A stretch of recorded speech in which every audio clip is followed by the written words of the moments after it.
അയ്യാ ജോലി ചെയ്ത് നടുവിന്റെ നട്ടുപൊട്ടി 1.5 ആഴ്ച തുടങ്ങിയ കഷ്ടപ്പാടാന്നേ. ഒന്നോർത്താ നമുക്ക് എന്തോ കഷ്ടപ്പാടാ. ഗൾഫിൽ കിടന്ന് പണി ചെയ്യുന്ന നമ്മുടെ ഭർത്താക്കന്മാരുടെ കഷ്ടപ്പാട് ഓർത്താ നമുക്ക് എന്തോ കഷ്ടപ്പാടാ. എന്തൊക്കെയാ മീനച്ചാറായി, മാങ്ങ അച്ചാറായി, ചക്ക അച്ചാറായി, പിന്നെ അങ്ങനെ എന്തോ വേണമെന്നാ പറഞ്ഞേ? ആ ഇടിച്ചക്കയുടെ അല്ലല്ല അങ്ങനെ എന്താ അങ്ങോട്ട് ആവുന്ന കൊണ്ടാക്കി വെക്കാം. ജോസിച്ചായൻ എപ്പോഴാ പോകുന്നത്? എങ്ങനെ കൊടുത്തു വിടേണ്ടത് പറയട്ടെ. ഹലോ ജോസിച്ചായ,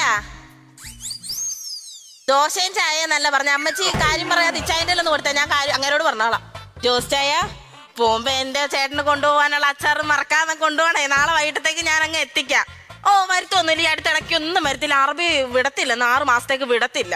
ഓ നില വിളിച്ച് എന്തോ കരച്ചിലായിരുന്നു. പുല്ലെല്ലാം കൂടി ഇട്ടെറിഞ്ഞിട്ട് ഇങ്ങോട്ട് വരാന്ന് പറഞ്ഞു. അത് കേട്ട് ഞാനും ഭയങ്കര കരച്ചിലായിരുന്നു. ഇനി ഇയാളങ്ങനെ ഇട്ടെറിഞ്ഞ് വന്നാലോ?